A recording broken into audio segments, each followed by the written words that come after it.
요단을 건너 길갈에 진을 친 이스라엘 백성들은 곧바로 여리고를 공격해 들어가지 않고 약 열흘에 걸쳐서 전쟁 준비를 했습니다. 스스로를 성결케 함으로 하나님과 언약 백성의 관계를 새로이 하고 유월절 음식을 나누면서 이곳까지 인도하신 하나님께 감사의 고백을 드렸습니다. 여호수아는 도중에 여호와의 군대 장관을 만나서 이스라엘 군대의 지휘권을 다 이렇게 양도하죠. 그렇게 모든 전쟁 준비를 마친 여호수아와 이스라엘 군대는 여리고를 향해 진격을 합니다. 오늘 본문 1절 말씀 보십시오. 이스라엘 자손들로 말미암아 여리고는 굳게 닫혔고 출입하는 자가 없더라. 이스라엘 백성들이 여리고를 향해 진격을 해서 그 성 앞에 당도한 그 상황을 설명하는 그런 말씀이죠. 여리고성은 가나안의 초입에 있는 성읍이었습니다. 규모가 아주 큰 것은 아니었지만 주변 환경, 지리적으로나 또 시설 면에서 가나안의 그 어떤 다른 여타의 성읍보다 견고한 그런 성읍이었습니다. 위치상으로는 높은 산악지대에 있었고 주변으로 험난한 바위들이 많았기 때문에 웬만한 공격하는 사람들에게는 절대적으로 이렇게 불리할 수밖에 없었습니다. 특히 성벽은 이중으로 되어 있었는데 바깥 그 성벽이 사료에 의하면 높이가 9m 또 두께가 1.8m 정도 이렇게 됐다고 합니다. 상당히 높은 거죠. 그런데 안쪽 성벽은 그거보다 2배나 더 규모가 컸습니다. 그래서 높이는 9m이고 넓이는 3.6m, 3.6m면 아주 어마어마한 두께 아니겠습니까? 한마디로 난공불락의 요새가 바로 여리고성이었습니다. 그런 상태에서 오늘 말씀해 보니까 이스라엘 자손들에 대한 소문으로 여리고는 굳게 닫혔고 출입하는 자가 없더라 이렇게 말씀을 설명했습니다. 난공불락의 이 요새 안에서 문을 꼭꼭 이렇게 걸어 잠그고 주변에 개미 한 마리 다니지 않는 그런 철통 같은 수비 태세를 갖춘 것입니다. 그러나 이렇게 여리고가 아무리 난공불락의 요새여도 이스라엘 백성들은 반드시 이 여리고를 정복해야만 됐습니다. 왜냐하면 본토로 진입하기 위해서는 이 성을 반드시 거쳐야지 되기 때문에 그렇습니다. 우리는 간혹 어려운 문제를 만나면 쉬운 길은 없나, 다른 방법은 없나, 다른 길을 이렇게 찾으려는 그런 유혹에 빠질 때가 많습니다. 그러는 사이에 자꾸 인간적인 생각을 하게 되고 믿음보다는 현실과 타협하게 되는 거죠. 여러분, 영적 전쟁은 다른 방법을 찾는 것이 아니라 오직 하나님의 말씀을 따라가야 승리하게 되는 것을 여러분 믿으시기 바랍니다. 여러분의 믿음의 길을 갈 때 자꾸 현실과 타협하지 마십시오. 그리고 다른 길을 찾지 마십시오. 세상에서는 우리가 어리석은 사람 돼야지 됩니다. 그런 우리 모습 보고 세상 사람들은 참 어리석다, 미련해 보인다, 왜들 저러냐 그럴 수 있죠. 그러나 하나님 앞에서는 그런 사람이 지혜로운 사람인 것입니다. 난공불락의 요새, 이 여리고 정복을 앞두고 하나님은 여호수아에게 확신의 말씀을 주셨습니다. 2절 말씀 보십시오. 여호와께서 여호수아에게 이르시되 보라 내가 여리고와 그 왕과 용사들을 네 손에 넘겨주었으니. 여러분 앞에 놓인 문제가 아무리 감당하기 어려워 보여도 반드시 승리한다는 확신을 가지십시오. 그게 믿음입니다. 하나님께서 나에게 승리 주셨다 이렇게 확신하면서 나아갈 때 여러분 앞에 놓여있는 견고한 성읍 여리고가 한순간에 무너지는 것입니다. 싸움의 승패는 마음에서 그렇게 다 결판나는 거예요. 문을 잠그고 성 안에 들어가 앉아있는 여리고 사람들이 여러분 만만해서 이스라엘 군대가 결과적으로 승리한 것이 아닙니다. 그들에게는 오늘 말씀 보니까 강력한 왕이 있었어요. 그리고 싸움 잘하고 체격 좋고 훈련 잘된 군사들이 성 안에 가득했습니다. 그런데 결정적으로 그들에게는 뭐가 없었어요? 자신감이 없었어요. 두려움이 가득했어요. 승리에 대한 확신이 없고 공포에 떨고 있었습니다. 그래서 문을 콕콕 걸어 잠그고 있었던 것입니다. 우리가 잘 아는 다윗과 골리앗의 전쟁이 있죠. 싸움이 있죠. 다윗이 골리앗을 어떻게 이겼습니까? 돌팔매질 잘해서 이긴 것입니까? 골리앗이 교만해서 허풍 떠니까 하나님께서 한순간에 그를 낮추셔서 이기게 하신 것입니까? 그런 이유도 있죠. 그러나 그건 다 부수적인 것이에요. 그 이전에, 싸움 이전에 하나님께서 다윗에게 승리의 약속을 주셨고 또 그 승리의 약속을 다윗이 확신했기 때문에 그 믿음으로 승리하게 된 것입니다. 전력 때문에 패배하는 것이 아니에요. 무기 가지고 승리하는 것이 아닙니다. 뭐 때문에 패배하는 거예요? 두려움 때문에 패배하는 것입니다. 환경이 아무리 좋아도 두려워하면 결코 이길 수 없습니다. 그러나 환경이 아무리 불리해도 확신 갖고 자신감 갖고 있으면 승리하게 되는 것입니다. 또 자신감에도 근거 없는 자신감이 있고 근거 있는 자신감이 있죠. 믿는 구석 없이 자신감만 가지고 있으면 그건 다 허풍이고 허영으로 끝나는 거예요. 그런 사람은 결코 승리할 수 없습니다. 믿음의 사람은 밑도 끝도 없이 근거 없는 자신감으로 허풍 떠는 그런 사람들이 아니죠. 우리 앞에 누가 계십니까? 하나님이 계십니다. 그 하나님은 어떤 분이세요? 세상 만물을 다 창조하신 분이세요. 믿습니까? 전쟁에 능하신 분이 하나님이시라고 말씀하셨어요. 그 하나님께서 친히 우리 앞에서 대장 되셔서 서 계시고 우리 문제 가지고 대신해서 싸워주시는 것입니다. 그래서 아무리 막강한 적을 상대해도 또 아무리 강력한 인생의 문제를 만나도 우리가 다 승리할 수 있는 것입니다. 3절부터 또 5절 말씀 보십시오. 너희 모든 군사는 그 성을 둘러 성 주위를 매일 한 번씩 돌되 엿새 동안을 그리하라.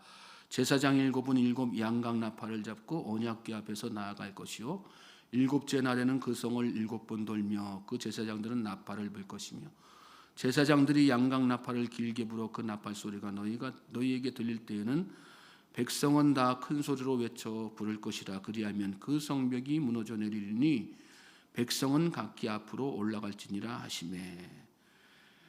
여호수아에게 승리의 확신을 먼저 주신 하나님은 곧바로 이스라엘 군대가 앞으로 그 뒤에 이어서 해야 할 일을 말씀해 주시죠. 승리의 확신을 가진 후에는 여러분 믿음의 행동들이 반드시 뒤따라야 되는 것입니다. 행함이 없는 믿음은 죽은 믿음이죠. 마음으로 믿어 의에 이르고 입으로 시인하여 구원에 이르느니라. 마음속의 믿음이 행동으로 나타날 때 능력이 되는 것이다. 그 말씀이죠. 그런데 하나님께서 이스라엘 자손들에게 요구하신 여기 말씀에 나오는 믿음의 행동들은 언뜻 보면 참 이해가 되지 않는 것들이죠. 모두 7일 동안 공격을 하는데 먼저 6일 동안은 성주위를 매일 한 바퀴씩 도는 것입니다. 그리고 마지막 7째 날에만 7바퀴를 돌고 양각 나팔을 크게 불면서 큰 소리를 지르면 그때 성이 일순간에 무너져 내릴 것이니 그때 가서 성을 취하라. 어떻게 보면 아주 황당한 그런 명령이지요. 그런데 여러분 우리가 잘 알아야 되는 건 믿음의 행동이란 이렇게 우리의 인간의 상식으로 보면 황당해 보일 수 있는 그 일에 순종하는 것, 그게 믿음의 행동입니다. 인간의 상식으로 이해되고 납득이 되는 일에는 사실 순종이라는 말이 필요가 없죠. 그걸 믿음의 행동이라고도 이야기할 수 없는 거예요. 그건 믿음의 행동이 아니라 당연히 해야지 되는 것일 뿐이죠.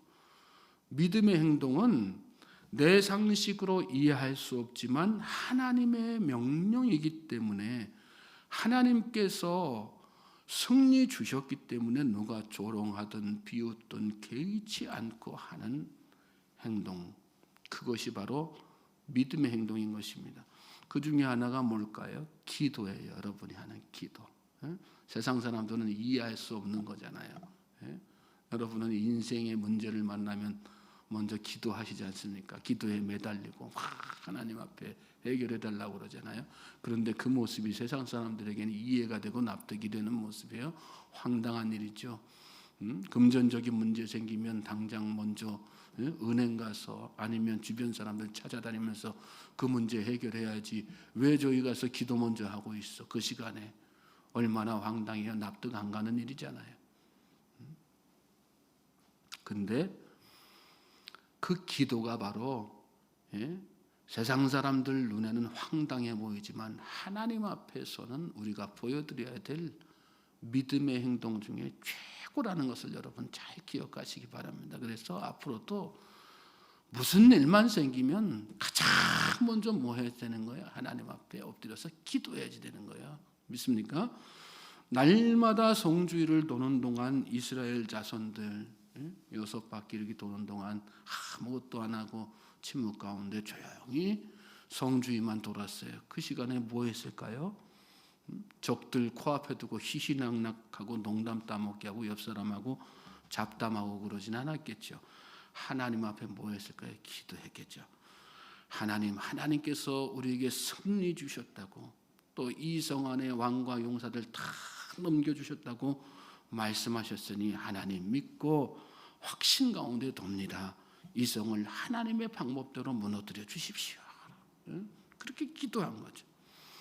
제가 8개월째 일주일에 한 번씩 아는 청년, 인터콥 소속된 아는 청년 몇 사람과 함께 삼가초등학교에서 여리고 기도 모임을 하고 있어요. 이 기도 모임이 여리고 기도 모임이에요. 학교의 복음화를 위해서 오늘 본문에 나와 있는 이 방식을 응용해서 교정을 이렇게 돌면서 이렇게 기도합니다. 6바퀴는 침묵하면서 기도하고 7바퀴째는 함께 모여서 통성으로 소리내면서 막 거기 기도하는 거예요. 교정 뒤에서. 학교 선생님들 사이에 이 삼가초등학교 복음화위에서 학교 선생님들 사이에 먼저 신우회가 생기게 해주세요. 교회 안 나와본 아이들이 교회 나오는 일이 일어나게 해주세요. 예수 안 믿는 학생, 교사들 다 예수님 영접하게 해주세요. 교회 다니다가 지금 안 다니는 애들도 다시 교회 나오는 일이 일어나게 해주세요. 특별히 거기 가서 전도 활동한 거 아닙니다. 그저 만나는 애들 간식 나눠주고 잠깐 인사하는 정도였어요. 그리고 나머지 시간은 기도만 했어요. 요즘에는 학교에서 전도 활동 눈에 보이게 하면 득달같이 직원들 달려 나와가지고 다 내쫓고 출입금지 시키지 않습니까? 최대한 우리가 지혜롭게 한다고 한 것입니다. 그런데 그렇게 기도에만 열심을 다했는데 얼마 전에 교사들 5명이 우리 기도하는 모습을 보고 자극을 받아가지고 신우회를 조직해서 주중에 한 번씩 다 이렇게 학교를 위해서, 학생들을 위해서 기도하기 시작했어요. 또 아이들이 제가 가면 목사라는 신분 제가 밝히지도 않았는데 목사님 안녕하세요. 그리고 반갑게 먼저 인사해요. 최근에는 2번에 걸쳐가지고 그 아이들 중에서 한 4-5명 되는 아이들을 주중에 우리 교회로 초청했어요. 그래서 음식도 나누고 교제도 나누고 그런 시간을 가졌는데 그 중에 한 아이는 교회를 난생 처음 나와봤다는 거예요. 또 한 아이는 교회 나가다가 안 나가는 그런 아이였는데 매주 목요일 저녁에 이 초등학교 6학년 졸업 앞둔 초등학교 6학년 여자아이가요. 근방에 살지만 매주 목요일 날 우리 인터코 월드 미션 예배가 여기서 드려지는데 2시간 반이거든요. 그 예배 나와가지고 처음부터 2시간 반씩 거기서 같이 예배하고 그러는 걸 매주 하고 있어요. 부모님께도 다 허락받고 그렇게 나온다고 그러더라고요. 하나같이 아이들이 와보니까 교회 너무 좋다는 거예요. 야, 교회 나오니까 너무 좋다는 거예요. 나오기 전에는 몰랐는데 나오니까 너무 좋다는 거예요. 그래서 졸업하고도 한 달에 1-2번씩 정기 모임을 계속 갖기로 했어요. 그리고 앞으로 더 이제 교회로 나와서 예배하는 아이들 되도록 이렇게 유도를 할 텐데 하나님께서 앞으로 그 숫자를 점점 늘려가시고 때가 되면 다 주일에 나와서 예배하는 그런 거룩한 하나님의 백성으로 삼아주실 줄로 믿습니다. 기도해야지 됩니다. 기도해야지. 기도만 열심히 해도 역사가 일어나는 거예요. 6일 동안 침묵 가운데 도는데 이 말씀 보면 오직 제사장의 나팔 소리만 들리게 하셨어요. 왜 제사장의 나팔 소리만 들리게 하셨을까요? 하나님의 음성에 귀 기울이면서 오직 기도에만 집중하도록 이렇게 하신 거죠. 6절부터 9절 보시면 여호수아가 이 백성들에게 하나님께서 명령하신 것을 있는 그대로 전달하고 백성들은 그 말씀에 순종하는 그런 장면을 보게 됩니다. 그리고 10절 넘어가서 보시면 여호수아가 백성들에게 특별히 다음 같은 명령을 또 하나 내려요. 10절 말씀 보시면 여호수아가 백성에게 명령하여 이르되 너희는 외치지 말며 너희 음성을 들리게 하지 말며 너희 입에서 아무 말도 내지 말라. 그리하다가 내가 너희에게 명령하여 외치라 하는 날에 외칠지니라. 너희는 외치지 말며 너희 음성을 들리게 하지 말며 너희 입에서 아무 말도 내지 말라. 그러다가 내가 너희에게 명령해서 외치라 하는 그날에만 외쳐라. 이렇게 말씀하셨어요. 무슨 얘기예요, 여러분? 불평하고 원망하지 말라는 얘기예요. 이렇게 왜 이렇게 황당한 일을 시키지? 지금 총 들고, 지금 칼 들고, 창 들고 나가서 싸워야 되는 거 아니야? 어떻게 저 성벽을 넘어야 될지 우리 연구해야 되는 거 아니야?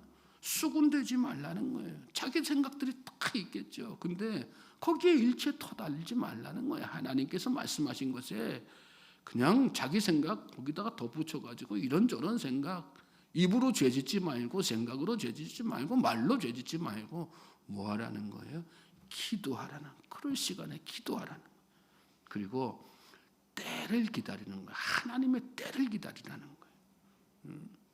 우리는 때를 기다리지 못하고 인내하지 못해서 하나님께서 주실 놀라운 하늘문을 여시고 금방 하나님의 하늘문이 열리고 하나님의 예비하신 신령한 복들이 쏟아 내려질 텐데 그때를 기다리지 못해서 복을 받지 못할 때가 얼마나 많습니까?